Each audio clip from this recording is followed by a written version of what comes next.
Bonjour à tous et bienvenue dans cette nouvelle vidéo otaku. Je m'appelle Ame et je suis là pour vous présenter toutes les sorties manga au Québec chaque semaine. J'ai un programme assez restreint pour vous aujourd'hui, petit programme, mais qui dit petit dit aussi qualité, en tout cas pour cette semaine, que des très belles sorties. J'ai beaucoup de livres informatifs aussi, vous allez voir.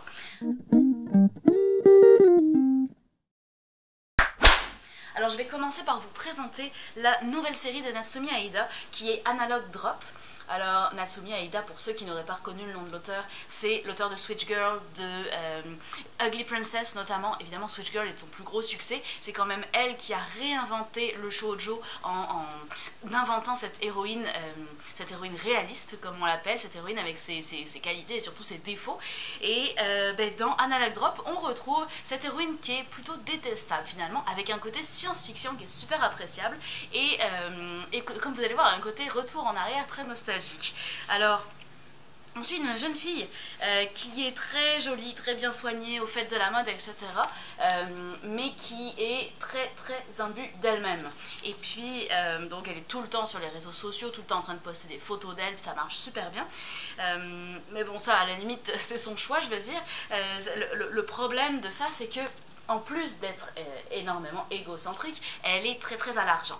Alors elle ne vit que pour essayer de gagner de l'argent et à seulement 17 ans, mais elle essaye de se trouver des histoires romantiques avec des gars beaucoup plus âgés et riches, histoire qui lui fassent des cadeaux puis elle les plante dès que ça commence à devenir, dès que ça commence à y avoir trop de rapprochement.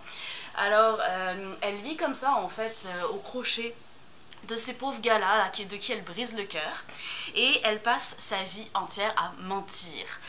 Sa vie est vraiment composée autour du mensonge. Puis un jour, en fait, en rentrant chez elle, après une de ses soirées occupées à recevoir plein de cadeaux et à tromper son monde, elle va en fait passer dans une ruelle sombre pour rentrer chez eux, et elle va malheureusement se faire poignarder. Alors elle se fait poignarder dans le dos, tout ça pour se faire voler son nouveau sac à main comme super cher qu'on venait de lui offrir. Et au moment où elle va mourir, sur son téléphone s'affiche mort ou challenge, et à ce moment là elle va appuyer sur challenge, un petit peu dans les vapes là, c'est plus trop où elle en est, mais elle appuie sur challenge, puis à ce moment là elle remonte en 1983. Et quand elle se réveille, il y a une espèce de personnage étrange en forme de tête d'horloge qui va lui expliquer qu'elle a remonté le temps. Et que dans cette nouvelle vie qu'elle peut vivre, elle va devoir rattraper ses fautes et arrêter de passer sa vie à mentir. Et elle va devoir donc accomplir des missions qui vont rendre les gens heureux afin de pouvoir rentrer dans son année qui est 2017 ou 2018 si je me rappelle bien. Et de pouvoir évidemment y rentrer sans être poignardée, de changer le cours des choses. Alors la première personne sur laquelle notre héroïne va tomber, c'est ce jeune garçon assez typique de ce qu'on voit dans les mangas des années 80, avec un uniforme noir puis une banane sur la tête, qui est ce qu'on appelle un peu les bad boys, là, tels qu'on se les représente dans les mangas, assez cliché, puis qui finalement a un très grand cœur, un peu comme on retrouve dans les mangas de style GTO, Furio, etc. Et puis sa mission à elle, c'est de faire en sorte que lui trouve le grand amour, parce qu'il est amoureux d'une fille qui est complètement inaccessible pour lui, fille de médecin, malade à l'hôpital, etc. Fait que sa mission à elle va être faire en sorte que les deux finissent ensemble et qu'ils soient heureux pour la fin des temps. Donc c'est un manga qui est complètement hilarant, avec une héroïne qui est détestable, qu'on va apprendre à apprécier au fur et à mesure du temps, avec une twist encore plus drôle quand d'autres comme Bad Boy vont entrer en jeu et se comporter un peu comme des yakuza qui auraient trouvé leur chef en notre héroïne, et avec ce côté un peu science-fiction, survival du retour dans le temps. Fait que c'est un manga qui est très réussi, couverture assez criarde évidemment, comme vous l'avez vu, mais ça correspond très bien à notre héroïne. Puis les dessins de Natsumi Aida sont évidemment vraiment grandioses, donc un très beau manga à découvrir, c'est Analog Drop. Et je continue avec une série qui était très attendue, c'est Carol and Tuesday. La série est passée sur Netflix récemment, puis ça fait que le manga était vraiment très attendu. Alors, cette série est scénarisée par Shinichiro Watanabe, qui est notamment le scénariste de Cowboy Bebop, de Samurai Champloo. Vous pouvez vous imaginer que Carol and Tuesday, c'est quand même du très haut niveau. Ça se passe dans un futur où toute l'humanité a émigré vers Mars. Puis on suit donc ces deux jeunes filles qui s'appellent Carol et Tuesday et qui sont des musiciennes dans l'âme puis un peu des rebelles. Ce qu'il faut savoir, c'est que dans ce futur, toutes les formes d'art et de culture sont faites uniquement par intelligence artificielle. Et donc elles sont toutes les deux, elles ne se connaissent pas, elles sont toutes les deux passionnées de musique et elles rêvent de devenir artistes, mais c'est quelque chose qui ne se fait plus dans ce monde futuriste. Alors Carol, Carol c'est elle. Carol, elle est un petit peu paumée, assez pauvre, elle a toujours vécu en se débrouillant comme elle pouvait, en enchaînant les petits jobs. Elle joue magnifiquement bien du piano et de la guitare, elle chante super bien aussi, et puis c'est ça, c'est vraiment une débrouillarde qui n'a pas la vie facile. Puis Tuesday, la petite blonde à côté d'elle, c'est notre deuxième héroïne qui, elle, est issue d'une famille très bourgeoise, très riche, mais qui veut se libérer de cette famille-là dans laquelle elle n'a aucune liberté, son destin est tout tracé, et puis elle a l'âme d'une vagabonde, alors elle va empoigner sa guitare, puis elle va fuguer. Et c'est ainsi que les deux jeunes filles vont se retrouver et qu'elles vont tout simplement improviser une gig ensemble. Et c'est comme ça que va partir leur amitié et leur collaboration musicale. Elles vont se frotter au monde du showbiz, de la musique à succès, des gros concerts, et avec toute la cruauté que ce monde-là et la difficulté que ce monde-là comporte. Vraiment une super belle histoire, comme vous l'avez vu aussi, dessin assez cool, je dirais qu'il se prend pas la tête en fait. Beaucoup aimé ça. Fait que c'est Carol and Tuesday. Alors je vais passer sur un livre pour enfants qui est le troisième d'une série que j'aime beaucoup, qui est de Nagabe, ça s'appelle Tricoton avec l'enfant et le maudit. Donc Nagabe étant l'auteur de l'enfant et le maudit, puis comme vous le savez peut-être, il a fait une série de livres d'histoires pour enfants comme ceci qui sont très courtes et qui sont illustrées avec toute la poésie que Nagabe est capable de donner à ses dessins. C'est vraiment des histoires comme ça avec donc illustration et texte côte à côte, vraiment comme un livre d'enfant. Puis là donc on suit Shiva et son professeur comme d'habitude. Et Shiva veut tricoter une écharpe pour le professeur et au passage elle va lui apprendre à tricoter, puis il est vraiment pas très doué. Alors c'est vraiment une toute petite histoire très courte avec une jolie morale à la fin et un design comme d'habitude à couper le souffle. Fait que merci Nagabe pour ces petites histoires très très mignonnes pour enfants. C'est Tricoton avec l'enfant et le maudit. J'ai ici, je pourrais appeler ça un light novel, mais c'est pas vraiment un light novel, c'est plus un livre informatif. Ça s'appelle Ainsi parlait Iwata-san. Alors Satoru Iwata-san, c'était le président de Nintendo, qui a eu une énorme influence sur le monde du jeu vidéo en général, puis qui était un peu légendaire dans le métier, puis qui était considéré presque comme le philosophe du jeu vidéo. Alors on revient sur sa vie, on revient sur sa philosophie d'entreprise. Je vous montrerai pas les images, il y en a pas, c'est que du texte, mais très bien présenté, il y a quelques images en fait, je dis ça, mais il y a beaucoup de recherches quand même dans la présentation des textes, et puis de temps en temps il y a quelques images d'archives comme ici, mais c'est quand même assez succinct. Puis donc ça va être vraiment sa vie qui a été racontée au prix de multiples recherches, documentations, c'est hyper bien documenté. Puis aussi à travers des entrevues exclusives, et notamment celle de Shigeru Miyamoto, qui est quand même le créateur de Super Mario, de Zelda, puis de Donkey Kong, rien que ça. Fait qu'un livre vraiment super intéressant, super bien fait, puis avec un très très beau cover en plus, à moitié comme avec un papier vieillissant et à moitié très brillant. Super belle réalisation des éditions Manabooks. Donc c'est Ainsi parlait Iwata-san. Puis on va rester dans le jeu vidéo tant qu'à faire. On est chez les éditions Omake et c'est Génération Zelda 35 ans de légende. Je vous ai présenté Hommage à Pokémon dernièrement. On reste sur le même style de livre avec une présentation des origines du jeu, des inspirations, des méthodes de réalisation, puis évidemment un descriptif de tous les jeux, toutes les consoles sur lesquelles Zelda est apparu. C'est très régressif hein, comme bouquin. Et tout ça évidemment jusqu'aux Zelda les plus récents. Je vais essayer de vous montrer la fin du livre, j'y arriverai pas je pense. Ok, ben malheureusement je n'y arriverai pas, donc vous le découvrirez par vous-même. Et voilà, donc c'est Génération Zelda 35 ans de légende. Allez, tant que je suis dans les livres informatifs, on va y aller. J'ai deux très beaux livres sur le Japon. Alors j'en ai un, c'est L'Esprit du Japon par les plus grands photographes. C'est chez Géo Collection, donc une collection qui est vraiment faite sur le voyage. Et donc c'est un très grand format comme vous pouvez le voir, couverture souple. Et puis il y a plein de magnifiques photos du Japon, comme cette superbe photo du mont Fuji pendant le Hanami. Comme également voilà ce genre de photos un peu loufoque qui est quand même très représentatif du Japon. Donc des très belles photos, autant de personnes que d'éléments curieux. Je me souviens d'une photo avec une énorme statue de Pikachu devant une maison traditionnelle, c'est quand même assez représentatif aussi. Puis il y a également des photos d'archives qui sont super intéressantes. Alors ça reprend autant le Japon traditionnel que le Japon de la pop culture, le Japon moderne, et c'est très très beau, ça donne vraiment envie de voyager. Donc c'est L'Esprit du Japon par les plus grands photographes. Et puis pour rester donc dans les livres informatifs, comme je le disais, un autre très beau livre qui est Le Japon raconté aux enfants. Et ben c'est super bien fait, figurez-vous, beaucoup d'images et beaucoup de textes très très bien expliqués. Alors on commence par le Japon en un clin d'œil avec quelques chiffres à propos du Japon, puis une petite carte pour un peu situer qu'est-ce qui se passe, où, les éléments connus du Japon, où est-ce qu'ils sont. Il y a quelque chose sur, évidemment, l'histoire du Japon. On a ensuite une section sur Tokyo, comme ici.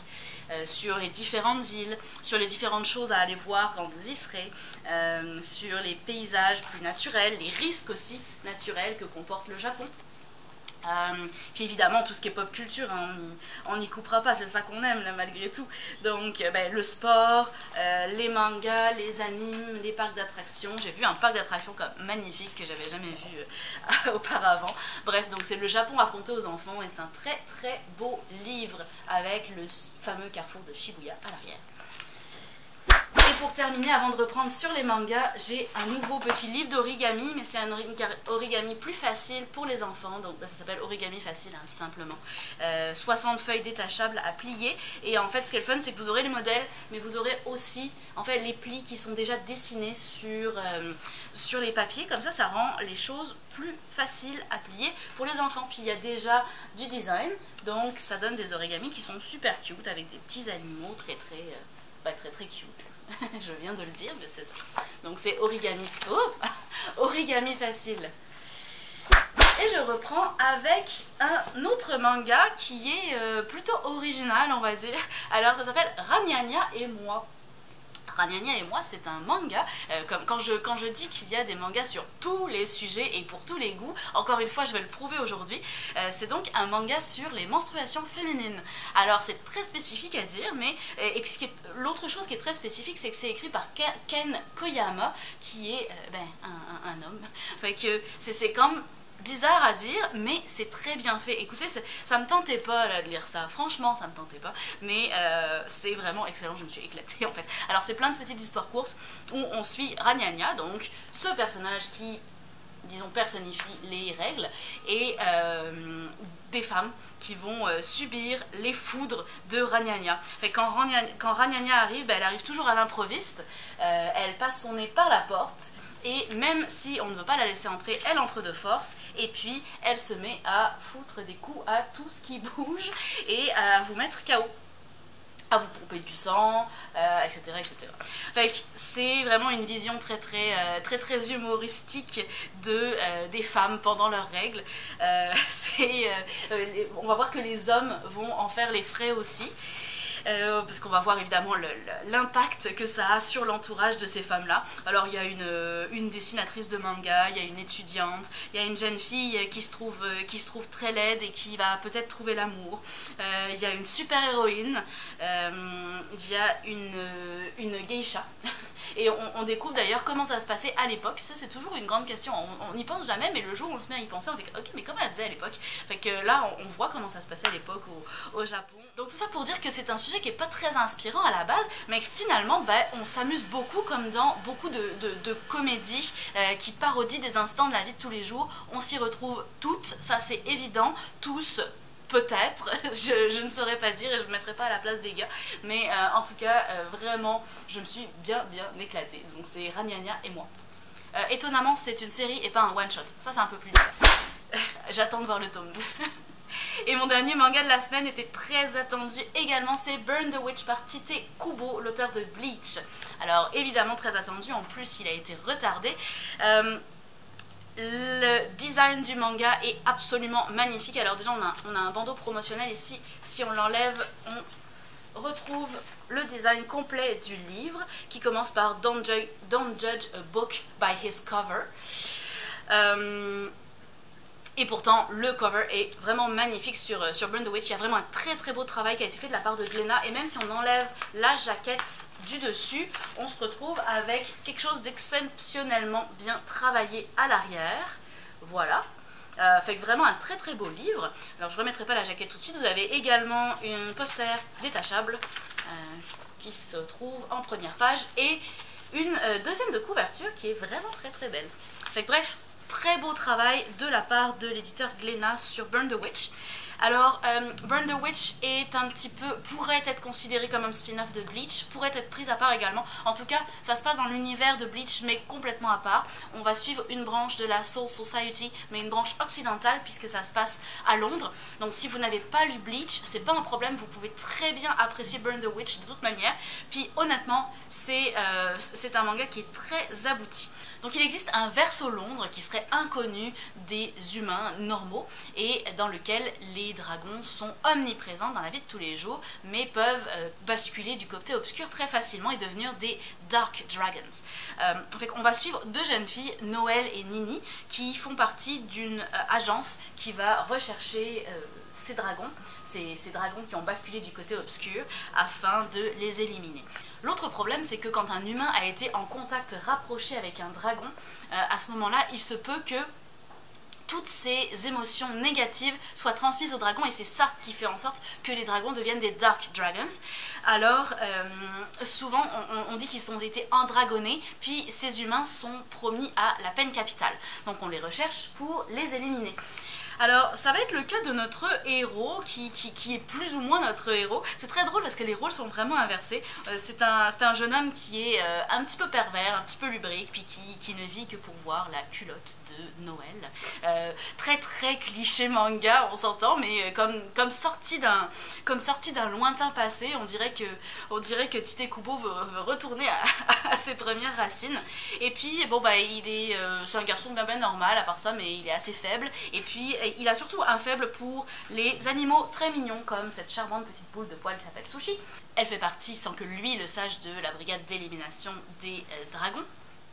Et au contraire, elle est comme super forte et elle va être là pour le protéger tout le temps. Fait qu'on a une espèce d'inversion des rôles qui est super bien fait. Fait que ça va commencer avec une partie très humoristique et puis on va aller de plus en plus dans les événements sombres, dans l'action. On va suivre Noël et Nini dans toute leur mission pour retrouver les Dark Dragons et les massacrer. Le truc c'est que notre héros Galbo, lui, va se faire endragonner assez rapidement et donc va devoir être éliminé. Mais bien sûr, les deux filles, et particulièrement Noël, ne souhaitent pas ça.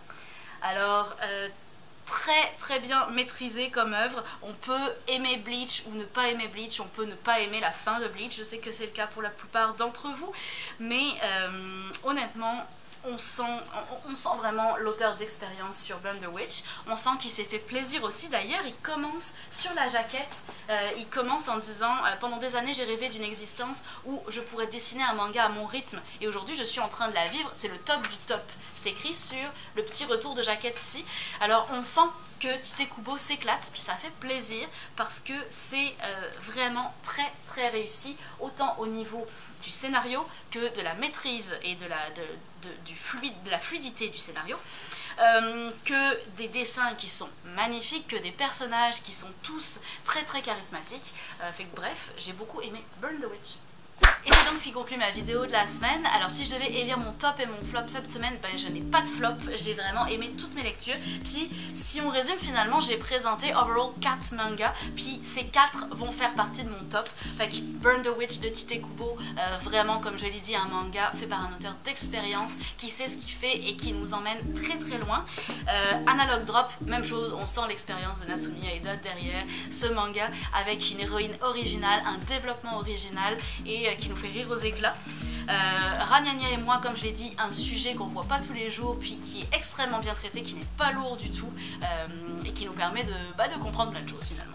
Et puis Carol and Tuesday, très très belle histoire avec 2 personnages ultra charismatiques, très attachantes et un très bel univers également. Puis évidemment ça parle de musique, fait que c'est toujours cool.